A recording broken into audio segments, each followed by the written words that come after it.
ये कहानी है मानिकपुर के एक छोटे से गांव की, जो जंगल की गोद में बसा हुआ था।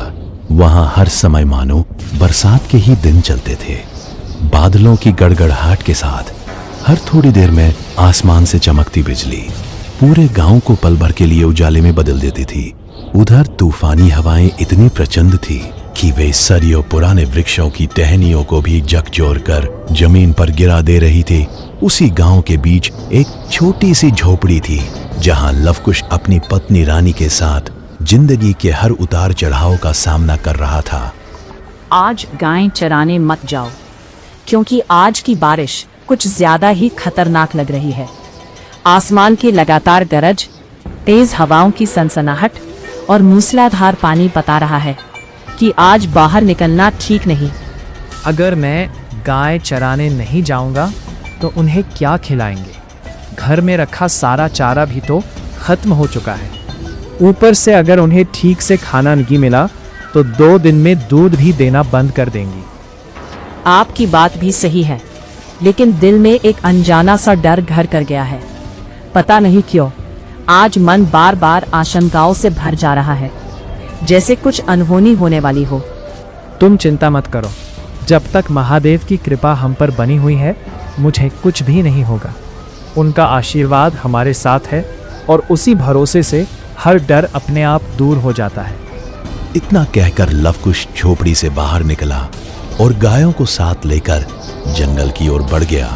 आसमान से लगातार बरसती बारिश, बिजली की चमक और दूर दूर तक गूंजती गरज ने पूरे माहौल को डरावना बना दिया था। हर कदम के साथ कीचड़ में धंसते पांव और घने जंगल की खामोशी किसी अनदेखे खतरे का एहसास करा रही थी। बारिश के शोर के बीच अचानक जंगल के भीतर से किसी भारी सांस जैसी आवाज आई, जिससे गायें ठिठक गईं और लवकुश का दिल जोर से धड़क उठा। उसने पीछे मुड़कर झोपड़ी की दिशा में देखा, लेकिन अंधेरे और बारिश के सिवा वहां कुछ भी साफ नजर नहीं आ रहा था। लवकुश डरा सहमा इधर उधर अपनी नजरें दौड़ा ही रहा था कि तभी उस घनघोर बारिश के पर्दे के बीच उसे एक आदमी आता हुआ दिखाई दिया। बारिश की धाराओं में उसकी परछाई बार बार धुंधली हो जाती, जैसे वो सच में है या बस किसी भ्रम का हिस्सा हो। अरे लड़के, जरा एक बीड़ी मिलेगी क्या?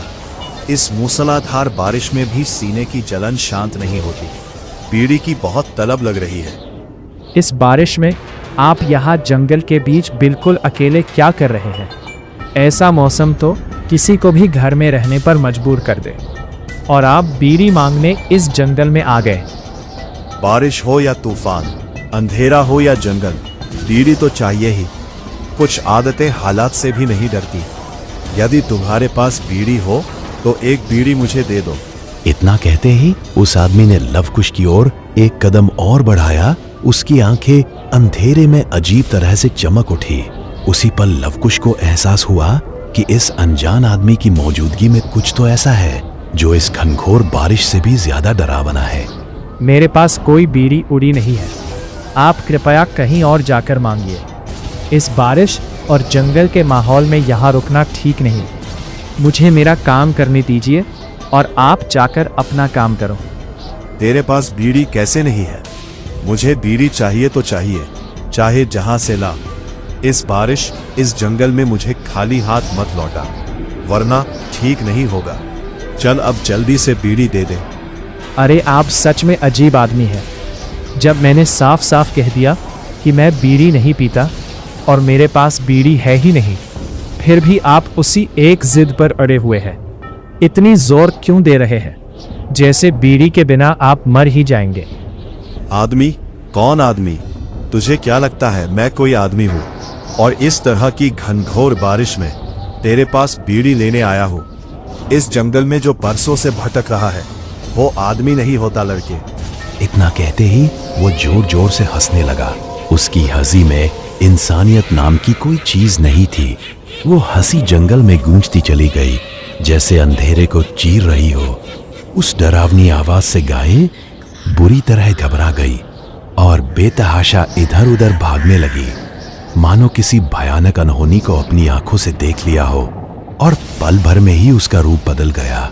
उसकी जगह एक भयानक दानव लवकुश के सामने खड़ा हो गया। उसकी लाल लाल आंखें अंधेरे में जल रही थी और उसका विशाल शरीर बारिश के बीच किसी डरावने साए की तरह फैल गया। अब तुझे मुझसे कोई नहीं बचा सकता। बीड़ी तो बस एक बहाना था। असल में तो मैं कब से तेरा इंतजार कर रहा था, इस जंगल, इस बारिश और इस अंधेरे में। अब तू पूरी तरह मेरे कब्जे में है। लवकुश हड़बड़ाकर पीछे हटा और जान बचाने के लिए वहां से भागने लगा। बारिश में फिसलती जमीन, कांपते कदम और दिल की तेज धड़कनें उसके डर को और बढ़ा रही थी, मानो एक ही पल में वो साया उसे पकड़ लेने वाला हो। अब भागना व्यर्थ है लवकुश, क्योंकि तू अब मेरा शिकार बन चुका है। इस जंगल, इस अंधेरे और इस बारिश से तुझे कोई रास्ता नहीं दिखेगा। अब तुझे मुझसे कोई नहीं बचा सकता। आज तेरा अंत यही लिखा जा चुका है। दानव की गूंजती हंसी के बीच लवकुश भागते भागते अचानक ठिठक गया। उसके कानों में महादेव का नाम गूंज उठा, वही शब्द जो झोंपड़ी से निकलते वक्त उसने मन ही मन दोहराया था। उसी पल आसमान में तेज बिजली कड़की रोशनी की एक लकीर जंगल को चीरती हुई गिरी और दानव का साया लड़खड़ा गया। लवकुश ने पलटकर नहीं देखा, बस पूरी ताकत से जंगल के बाहर की ओर दौड़ पड़ा और अंधेरे में गुम हो गया, जैसे जंगल ने ही उसे अपने आंचल में छिपा लिया हो। दानव ने जैसे ही खुद को संभाला और इधर उधर नजर दौड़ाई, पर बारिश, अंधेरे और घने पेड़ों के सिवा उसे कहीं भी लवकुश की झलक नहीं मिली। ऐसा लगा मानो वह पल भर में जंगल की परतों में समा गया हो, और ये बात दानव को पहली बार बेचैन कर गई। इससे पहले तो ऐसा कभी नहीं हुआ। जो एक बार मेरे चंगुल में आ गया, वो आज तक मेरे जाल से बचकर नहीं गया। फिर आज ये कैसे हो सकता है कि वो मुझसे बचकर निकल गया? इस जंगल ने या किसी शक्ति ने मेरा खेल बिगाड़ दिया है। इधर दूसरी तरफ लवकुश की पत्नी रानी डरी सहमी झोपड़ी के अंदर बैठी हुई थी। बाहर तेज बारिश और सन्नाटा पसरा था। पता नहीं क्यों मन घबराया सा है, जैसे कोई बड़ी मुसीबत हमारे गले पड़ने वाली हो। दिल बार बार अनजाने डर से भर उठता है और हर पल लगता है कि इस घनघोर बारिश में कुछ बहुत गलत होने वाला है। तभी अचानक उसे गायों के घबराकर रंभाने की आवाज सुनाई दी, जिसने उसके दिल की धड़कनें और तेज कर दी। रानी बेचैन होकर झोपड़ी से बाहर निकली। रानी झोपड़ी से बाहर निकली ही थी कि उसी पल आसमान में एक जोरदार बिजली कड़की। तेज चमक के साथ झोपड़ी की छत का एक हिस्सा टूटकर गिर पड़ा और चारों ओर रोशनी फैल गई। उस अचानक हुई घटना में डर के साथ साथ एक अजीब सा भरोसा भी था, मानो कोई अदृश्य शक्ति उस भयानक बारिश में उनकी रक्षा कर रही हो। हे भगवान, आपका लाख लाख धन्यवाद। आज इस भयानक बारिश में जिस तरह आपने हमारी रक्षा की, उसे मैं कभी नहीं भूलूंगी। इस तूफान और इस डर के बीच भी आपने हमें अकेला नहीं छोड़ा। यही भरोसा अब मेरे दिल को संभाल रहा है। तभी उसकी नजर सामने पड़ी। घनघोर बारिश की धुंध के बीच उसे लवकुश अपनी ओर आता हुआ दिखाई दिया। भीगे कपड़े, थके हुए कदम और चेहरे पर अजीब सी घबराहट। अजी, आप आ गए। देखिए ना, हमारी झोपड़ी की छत टूट गई है। इस घनघोर बारिश और बिजली के बीच सब कुछ एक पल में बदल गया। मैं तो डर के मारे कुछ समझ ही नहीं पाई। ये सब तो मुझे भी दिख रहा है रानी। झोपड़ी की छत टूट गई है और हालात भी बिगड़े हुए हैं, लेकिन मेरे लिए सबसे ज़रूरी बात यह है कि तुम्हें तो कुछ नहीं हुआ। जब बिजली गिरी और छत टूटी, तब कहीं तुम्हें कोई चोट तो नहीं लगी? नहीं जी, मुझे कुछ नहीं हुआ। मैं तो झोपड़ी के अंदर ही बैठी थी। तभी अचानक गायों के घबराकर रंभाने की आवाज़ सुनाई दी। जैसे ही मैं बेचैन होकर बाहर निकली, उसी पल एक जोरदार बिजली गिरी और देखते ही देखते झोपड़ी की छत टूट गई।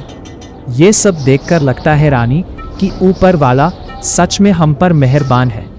अगर तुम जरा भी देर से बाहर आती तो ना जाने क्या हो जाता। महादेव ने समय रहते तुम्हारी रक्षा कर ली। ये सब तो ठीक है, लेकिन एक बात समझ में नहीं आ रही, आपका छाता कहाँ है? इतनी घनघोर बारिश में आप भीगते हुए कैसे आ गए? और गायें तो आपसे बहुत पहले ही आ गई थी, फिर आप इनके देर से कैसे आए? आज जंगल में मेरे गले एक बहुत बड़ी मुसीबत पड़ गई थी। ऐसी मुसीबत जिसकी मैंने कभी कल्पना भी नहीं की थी और जिससे निकल पाना किसी चमत्कार से कम नहीं था। ये कैसी मुसीबत थी जी? आपकी आवाज से लग रहा है कि आज जंगल में कुछ बहुत ही डरावना घटा है। कहीं आपको तो कुछ नहीं हुआ? लवकुश की आंखों में अभी भी जंगल का डर तैर रहा था। शब्द होठों तक आते आते रुक जा रहे थे, जैसे वो सब कुछ एक साथ कहने की हिम्मत नहीं जुटा पा रहा हो। फिर उसने एक लंबी सांस ली और बोला, आज जंगल में एक दानव आदमी का भेष बनाकर मेरे पास आया था और मुझसे बीड़ी मांगने लगा। उसकी नीयत कुछ और ही थी, लेकिन महादेव की कृपा से एक जोरदार बिजली गिरी जिससे वो जमीन पर गिर पड़ा। इसी मौके का फायदा उठाकर मैं उसकी पकड़ से भाग निकला। महादेव की हम दोनों पर बहुत बड़ी कृपा है कि आज हम सही सलामत जीवित हैं।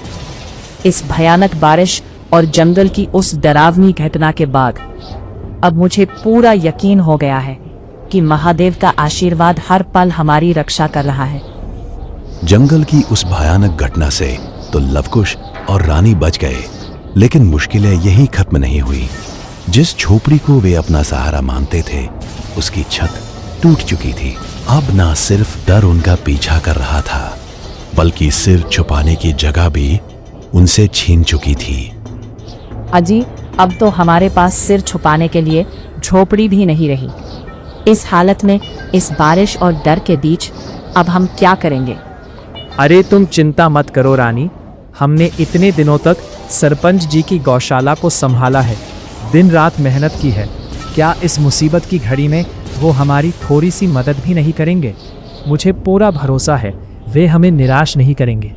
घनघोर बारिश कुछ थमी थी, लेकिन आसमान अब भी भारी था। लवकुश ने जल्दी से बैलगाड़ी तैयार की और रानी को उसमें बैठाया। टूटी हुई झोपड़ी को एक आखिरी नजर देखकर दोनों चुपचाप बैलगाड़ी में बैठकर गांव की ओर निकल पड़े। कीचड़ भरे रास्ते पर बैलों की धीमी चाल, गाड़ी की चरमराहट और चारों तरफ पसरा सन्नाटा सब मिलकर उस सफर को बोझिल बना रहे थे। हर मोड़ पर उनके दिल में एक ही उम्मीद थी कि शायद गांव पहुंचकर इस मुसीबत से निकलने का कोई रास्ता मिल जाए। तभी बैलगाड़ी अचानक धीमी पड़ी। बारिश से भीगे कच्चे रास्ते के किनारे एक बूढ़ी अम्मा खड़ी थी। उनके चेहरे पर अजीब सी गंभीरता थी और आंखें जैसे सब कुछ पहले से जानती हों। लवकुश ने बैलगाड़ी रोकी। रानी, देखो उस बूढ़ी अम्मा को, इस बारिश और कीचड़ में अकेली खड़ी है। मैं जरा उतरकर उनकी मदद कर देता हूँ। नहीं जी, मत जाइए। आज जो कुछ हमारे साथ हुआ है, उसके बाद मेरा मन बहुत घबरा रहा है। इस रास्ते पर रुकना ठीक नहीं लगता। लेकिन कोई बूढ़ा ऐसे हाल में मदद मांगे और हम मुंह मोड़ लें, ये मुझसे नहीं होगा। बस 2 पल की बात है, मैं जाकर पूछ लेता हूँ आखिर बात क्या है। आप नहीं समझते जी, आज दिन ही अच्छा नहीं है। कहीं ये भी कोई नई मुसीबत ना बन जाए। डर के मारे अगर इंसान इंसानियत छोड़ दे तो फिर बचेगा ही क्या रानी? महादेव सब देख रहे हैं, वो हमारे साथ कभी भी गलत नहीं होने देंगे। ठीक है जी, लेकिन जल्दी लौट आइए। मेरा दिल बहुत घबरा रहा है, पता नहीं कोई नई आफत गले पड़ जाए। इतना कहकर लवकुश बैलगाड़ी से उतर पड़ा और रानी की चिंतित नजरें उसके पीछे टिकी रही। लवकुश बिना पीछे देखे बूढ़ी अम्मा की मदद के लिए धीरे धीरे उसकी ओर बढ़ गया। बेटा, इस बारिश और कमजोरी में मेरे पांव जवाब दे रहे हैं। अगर तू थोड़ा सहारा दे दे तो शायद मैं आगे बढ़ पाऊँ। अम्मा, आप घबराइए मत, हमारी बैलगाड़ी यहीं खड़ी है, आप उसमें बैठ जाइए, हम आपको सुरक्षित गांव तक पहुंचा देंगे। अगर तुम सच में मुझे अपने साथ ले चलो तो समझ लेना बेटा, ये रास्ता यूं ही नहीं कटेगा, पर चलना ज़रूरी है।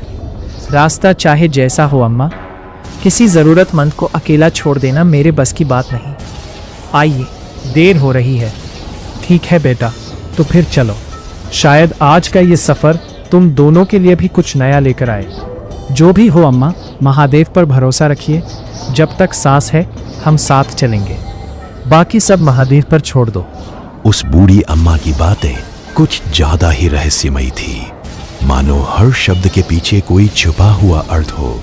फिर भी लवकुश का दिल साफ था और उसकी नीयत नेक, इसलिए उसने बिना किसी संकोच या सवाल के उस बूढ़ी अम्मा की मदद कर दी।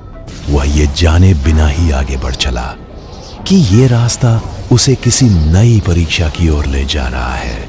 अजी, उस बूढ़ी अम्मा की बातें मुझे ठीक नहीं लगी। उनकी आंखों में कुछ अजीब सा था, जैसे वो सब कुछ पहले से जानती हो। तुम बेवजह डर रही हो रानी। इस उम्र में आदमी का बोलना थोड़ा अलग हो जाता है। इसका मतलब ये नहीं कि उनका इरादा गलत हो। लेकिन जी, आज का दिन ही अशुभ रहा है। पहले जंगल, फिर झोपड़ी और अब ये अम्मा। मन में बार बार सवाल उठ रहे हैं। मुसीबत के बाद हर चीज़ डरावनी लगने लगती है। अगर हम हर ज़रूरतमंद से सवाल करने लगे तो इंसानियत ही ख़त्म हो जाएगी। मैं बस इतना चाहती हूँ कि आप सतर्क रहें, कहीं ऐसा ना हो कि हम फिर किसी नई परेशानी में फंस जाए। चिंता मत करो रानी, जब नीयत साफ होती है तो ऊपर वाला भी साथ देता है। जो होगा देखा जाएगा। बैलगाड़ी धीरे धीरे आगे बढ़ रही थी। आसमान में बादल अब भी भारी थे और बारिश थमने का नाम नहीं ले रही थी। पहियों के नीचे कीचड़ फिसल रहा था। बैलों की सांसें तेज थी और हर बूंद के साथ रास्ता और भी अनजान होता जा रहा था। उस घनघोर बारिश में तीनों आगे बढ़ रहे थे, लेकिन किसी को पता नहीं था कि ये सफर उन्हें गांव तक पहुंचाएगा या किसी और रहस्य की ओर ले जाएगा। अम्मा, अगर बुरा न माने तो बताइए, आपका घर गांव में कहाँ पड़ता है? हम आपको सुरक्षित वहीं तक छोड़ देंगे। बूढ़ी अम्मा लवकुश की बात सुनकर कुछ पल के लिए बिल्कुल खामोश हो गई। बारिश की आवाज और दूर कहीं गड़गड़ाती बिजली के बीच वो चुप्पी और भी डरावनी लगने लगी। अब मेरे लिए घर नाम की कोई जगह नहीं बची बेटा, जिसे याद करके लौट सको और इस तरह की बारिश में अपना गुजरा कर सको। ये कैसी बात कर रही हैं आप अम्मा? आपके अपने लोग, परिवार, कोई तो होगा जो आपका इंतज़ार कर रहा होगा। कभी था बेटा, एक भरा पूरा परिवार था। फिर एक भयानक महामारी आई और उसी ने सब कुछ छीन लिया। पति, बेटे, बहुएं, एक एक करके सब चले गए। हे महादेव, इतना बड़ा दुख, तब से आप अकेली ही इस तरह भटक रही हैं, इस बारिश और ठंड में। हाँ बेटा, तब से यही रास्ते मेरा घर है और ये बारिश मेरी साथी। कब कहाँ रुकना है ये अब किस्मत ही तय करती है। वो तीनों आपस में बातें करते हुए आगे बढ़ ही रहे थे कि अचानक बैलगाड़ी जोर से झटका खाकर रुक गई। पहिए किसी गहरे गड्ढे में फंस चुके थे। बारिश और तेज हो गई और अंधेरे में बैलों की बेचैन सांसें साफ सुनाई देने लगी। उसी पल घने पानी की परत के बीच उनकी नजर सामने पड़ी। एक पुरानी ऊंची हवेली, टूटी हुई दीवारें, झुकी हुई छत और बिजली की चमक में पल भर को चमकती उसकी खिड़कियां, जैसे किसी ने भीतर से उन्हें देख लिया हो। हवा के साथ आती एक सिहरन ने दोनों के दिलों को जकड़ लिया। मैनो उस हवेली का साया ही उन्हें अपनी ओर खींच रहा हो। बेटा, सामने जो पुरानी हवेली दिख रही है ना, इस बारिश में वहीं चल लेते हैं। इतनी ठंड और पानी में खुले में रहना ठीक नहीं। वहाँ कम से कम छत तो मिल जाएगी। नहीं अम्मा, उस हवेली को देखकर मेरा मन बहुत घबरा रहा है। पता नहीं क्यों दिल कह रहा है कि उस जगह से दूर ही रहे। रानी, बारिश थम नहीं रही और अम्मा भी अब ज्यादा चल नहीं पाएगी। ऐसे में कुछ देर यहाँ रुकना शायद सही रहेगा। डरो मत बेटी, ये हवेली बाहर से भले डरावनी लगे पर अंदर सुरक्षित है। मैं इस रास्ते से पहले भी गुजरी हूँ, किसी का अनिष्ट नहीं हुआ। आपकी बात समझती हूँ अम्मा, लेकिन मेरा दिल अब भी बेचैन है। अगर कुछ भी अजीब लगेगा तो हम तुरंत लौट चलेंगे। ठीक है रानी, हम सतर्क रहेंगे, लेकिन अभी अम्मा को सहारा देना जरूरी है। चलो, पहले हवेली के अंदर चलकर बारिश से बचते हैं। इतना कहते ही लवकुश ने कांपते कदमों से हवेली की ओर कदम बढ़ाए। भारी दरवाजा चरमराहट के साथ खुला और भीतर से ठंडी सीली हवा का एक झोंका बाहर आया। जैसे ही तीनों अंदर दाखिल हुए, बाहर की बारिश की आवाज अचानक धीमी पड़ गई, मानो हवेली ने उन्हें अपने भीतर कैद कर लिया हो। लवकुश ने हवेली के एक कोने से कुछ सूखी लकड़ियां इकट्ठा की और बड़ी मुश्किल से आग जलाई। आग की हल्की लौ जलते ही ठंड और सन्नाटे के बीच थोड़ी राहत मिली। तीनों उसके पास बैठ गए, लेकिन बूढ़ी अम्मा आग से कुछ दूरी पर ही ठिठक कर बैठी रही, जैसे उन्हें आग से डर लग रहा हो। अम्मा, आग के थोड़ा और पास आ जाइए, ठंड बहुत तेज है, आपको सर्दी लग जाएगी। यहाँ बैठेंगी तो शरीर को कुछ गर्माहट मिल जाएगी। नहीं बेटा, मुझे यहीं ठीक लग रहा है, आग के पास बैठना मेरे बस की बात नहीं। दूर रहकर ही सुकून मिलता है। जैसी आपकी मर्जी अम्मा, बस अगर जरा भी ठंड ज्यादा लगे तो बता दीजिएगा, हम यहीं हैं, आपको अकेला नहीं छोड़ेंगे। चिंता मत कर बेटा, कुछ दूर रहना ही मेरे लिए ज्यादा सुरक्षित है। हर आग सबको गर्मी नहीं देती। आग की लौ जब तेज हुई तो उसकी रोशनी हवेली के एक कोने तक जा पहुंची। वहीं दीवार पर धूल से ढकी एक पुरानी तस्वीर टंगी थी। तस्वीर में एक बूढ़ा आदमी, एक छोटा लड़का और उसके पास एक बूढ़ी औरत खड़ी थी, और उस औरत का चेहरा बिल्कुल वही था जो इस समय आग से दूर बैठी बूढ़ी अम्मा का था। रानी की नजर जैसे ही उस तस्वीर पर पड़ी, उसकी सांस अटक गई, दिल जोर जोर से धड़कने लगा और हाथ ठंडे पड़ गए। वो समझ चुकी थी कि उनके साथ बैठी बूढ़ी अम्मा कोई साधारण औरत नहीं थी। लवकुश, जरा इधर देखो, उस कोने में जो तस्वीर है, क्या तुम्हें कुछ अजीब नहीं लग रहा? उस तस्वीर में जो औरत है, उसका चेहरा बिल्कुल अम्मा जैसा है।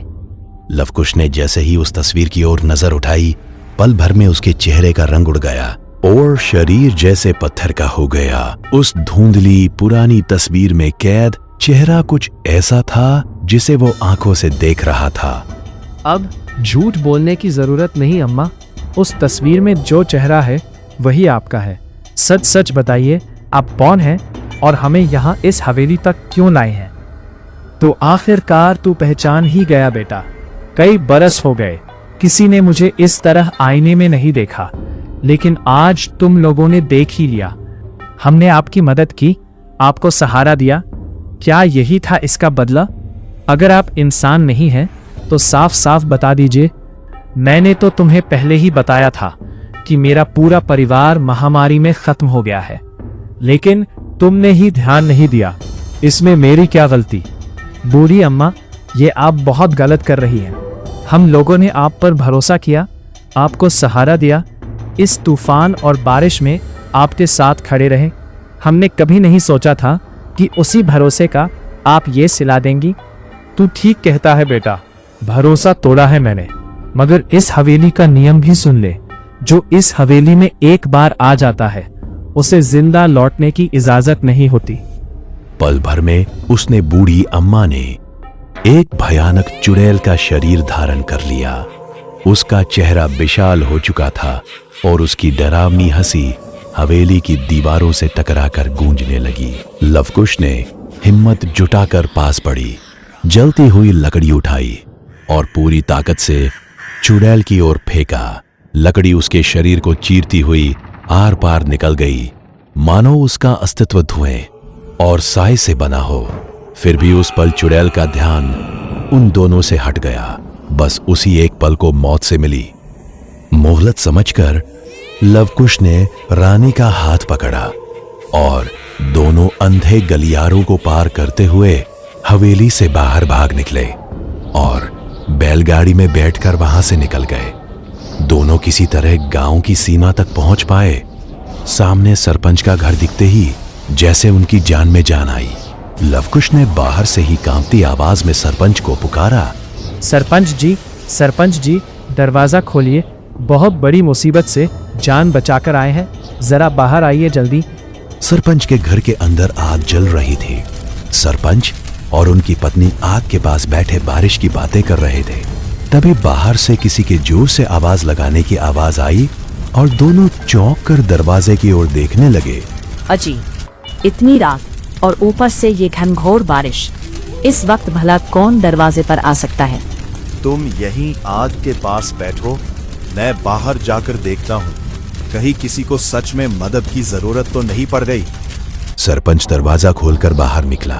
सामने भीगी हालत में लवकुश देखकर वह ठिठक गया। उसके चेहरे की घबराहट और बदहवासी देखकर सरपंच समझ गया कि कोई बड़ी अनहोनी हुई है। लवकुश, इस घनघोर बारिश और इतनी रात में भला ऐसी क्या मजबूरी आ पड़ी कि तुम्हें यहाँ तक आना पड़ा? क्या बताऊं सरपंच जी, इस तेज बारिश में हमारी झोपड़ी की छत टूट गई और उसी के बाद हालात ऐसे बिगड़े कि मजबूरी में यहाँ तक आना पड़ा। बहू, तुम पहले अंदर जाकर आग के पास बैठो, यहाँ बारिश में खड़े रहना ठीक नहीं।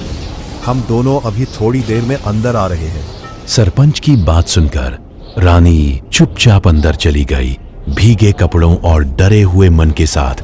फिर सरपंच ने लवकुश से बोला, लवकुश, अब साफ साफ बताओ, आखिर ऐसी क्या बात हो गई है जिसने इस बारिश से ज्यादा तुम्हारे चेहरे की रंगत उड़ा दी है? जो कुछ भी हुआ है उसे छुपाने की जरूरत नहीं, यहाँ सब अपने ही है। आप तो अपने हैं सरपंच जी, इसीलिए तो इतनी रात और इस बारिश में आपके पास आया हूँ। इतना कहकर लवकुश ने हवेली, बूढ़ी अम्मा और उस भयानक सच्चाई से जुड़ी सारी बातें एक एक करके सरपंच को बता दी। मैं बचपन से उस हवेली के किस्से सुनता आया हूँ, लेकिन आज तक किसी ने उसकी सच्चाई जानने की हिम्मत नहीं की। नहीं सरपंच जी, आप ये गलती मत कीजिए। मैं किसी तरह वहाँ से जान बचाकर लौटा हूँ, लेकिन आप ये गलती मत करो। अब बहुत हो चुका लवकुश, आज इस रहस्य से पर्दा उठाना ही पड़ेगा, नहीं तो ये डर हमेशा गांव पर छाया रहेगा। वो जगह इंसानों की नहीं है सरपंच जी, जो वहाँ गया है वो सही सलामत वापस नहीं आया। मेरी बात मान लीजिए।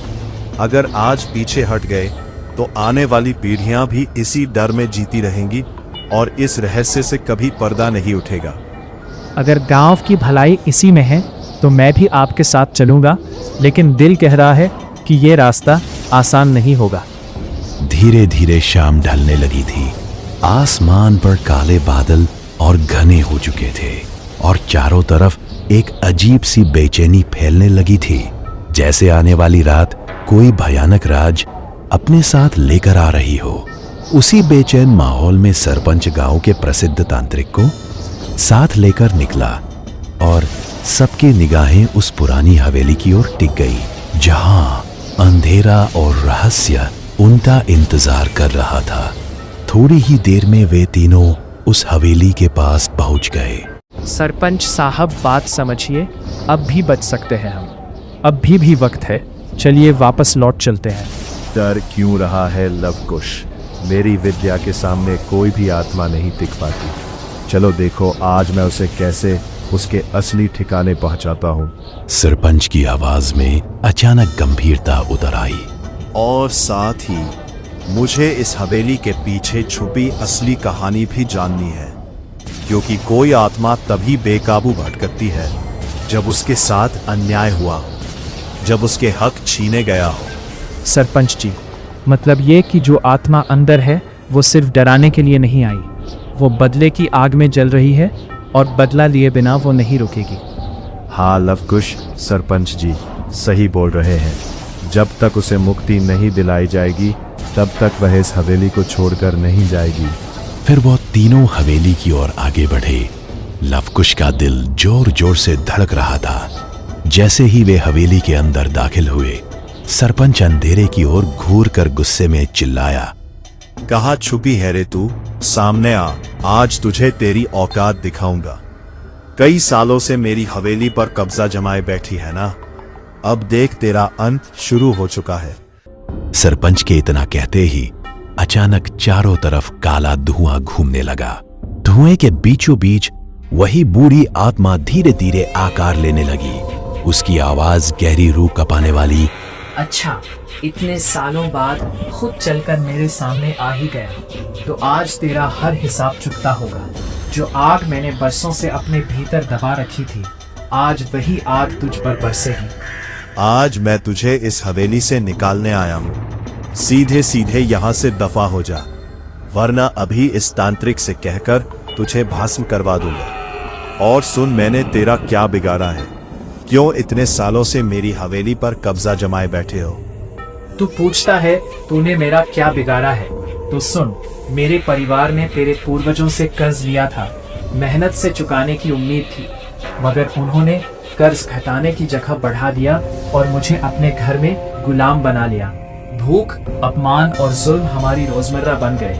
फिर एक दिन तेरे ही पूर्वजों ने मुझ पर हत्या का झूठा इल्जाम लगाया और बेगुनाह होते हुए भी मुझे फांसी दे दी गई। मैंने कुछ नहीं किया था, फिर भी सजा मुझे और मेरे पूरे परिवार को मिली। चुड़ैल दर्द से तड़पते हुए चीख उठी। उसकी आवाज इतनी भयावह थी कि हवेली की दीवारें तक कांपने लगी। उस चीख में सिर्फ पीड़ा नहीं, बल्कि वर्षों से दबा हुआ आक्रोश और बदले की जलती आग साफ झलक रही थी, मानो अंधेरा खुद अपनी कहानी सुना रहा हो। मेरे पति, मेरे बच्चे, उन्हें हवेली की नींव में जिंदा दफना दिया गया। हमारी आत्माएं यहाँ कैद हैं क्योंकि हमारे साथ बेइंसाफी हुई है। चुड़ैल ने सरपंच पर लाल आंखें टिकाते हुए बोली, और तू उसी खून का वारिस है, और आज तुम खुद मेरे पास चलकर आए हो। मैं तुम्हें जिंदा नहीं छोड़ूंगी। इतना कहते ही चुड़ैल सरपंच की तरफ तेजी से बढ़ी, लेकिन उसी पल तांत्रिक आगे कूद आया। वो गरज उठा, रुक जा दुष्ट आत्मा, मेरे रहते हुए तू ऐसा नहीं कर सकती। उसने आंखें बंद करते तेज स्वर में मंत्र शुरू किया। मंत्र की ध्वनि हवेली की दीवारों से टकराकर गूंजने लगी। अचानक चुड़ैल का शरीर काले धुएं में बदलकर चारों ओर बिखर गया। एक दर्द भरी चीख और पल भर में हवेली शांत। लेकिन वो शांति स्थायी नहीं थी।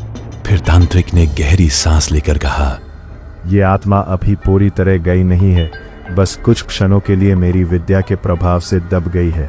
इसकी शक्ति खत्म नहीं हुई। ये अंधेरे में छुपकर फिर सही मौके का इंतजार कर रही है। तभी सरपंच डर से कांपती आवाज में बोला, तांत्रिक, अब सब तुम पर निर्भर है। बताओ, इस भटकी हुई आत्मा को मुक्त करने का उपाय क्या है? तांत्रिक ने गंभीर नजरों से उसे देखा। अब उसकी आवाज में क्रोध नहीं था, बस एक भयानक सच छिपा था। मुक्ति आसान नहीं, क्योंकि वह आत्मा बदला चाहती है, और बदला तुम्हारे खून से जुड़ा है। ये सुनते ही सरपंच के होठ सूख गए। क्या इस विनाश को टालने का कोई दूसरा रास्ता नहीं है? जब तक तुम अपने पूर्वजों के पापों को स्वीकार नहीं करते, उनके किए गए अन्याय को ठीक नहीं करते, ये आत्मा शांति नहीं पाएगी। तो मुझे क्या करना होगा? तांत्रिक, अगर यही एक रास्ता बचा है तो साफ साफ बता दो। इस हवेली की नींव के नीचे उस आत्मा का परिवार दफन है। उन्हें उचित संस्कार दिए बिना आत्मा कभी नहीं रुकेगी। अगर यही सही है तो मैं अपने पूर्वजों के पापों का प्रायश्चित करूंगा। फिर तांत्रिक ने हवन कुंड तैयार किया और आहुतियां देना शुरू किया। तांत्रिक जैसे जैसे आहुति डाल रहा था, हवेली से डरावनी डरावनी आवाजें गूंजने लगी। ऐसा लग रहा था जैसे वो उन्हें डरा कर भगाना चाहती हो। फिर तांत्रिक ने जैसे ही हवन की अंतिम आहुति डाली, अग्नि अचानक भड़क उठी। उसी लपटों के बीच से 3 काली परछाइयां धीरे धीरे बाहर निकलने लगीं। बिना चेहरा, बिना शरीर, सिर्फ सुलगता हुआ अंधेरा। हवेली की दीवारों पर उनकी आकृतियां हवा में उड़ने लगी, मानो वो बता रही हो कि बदला सिर्फ एक आत्मा का नहीं था।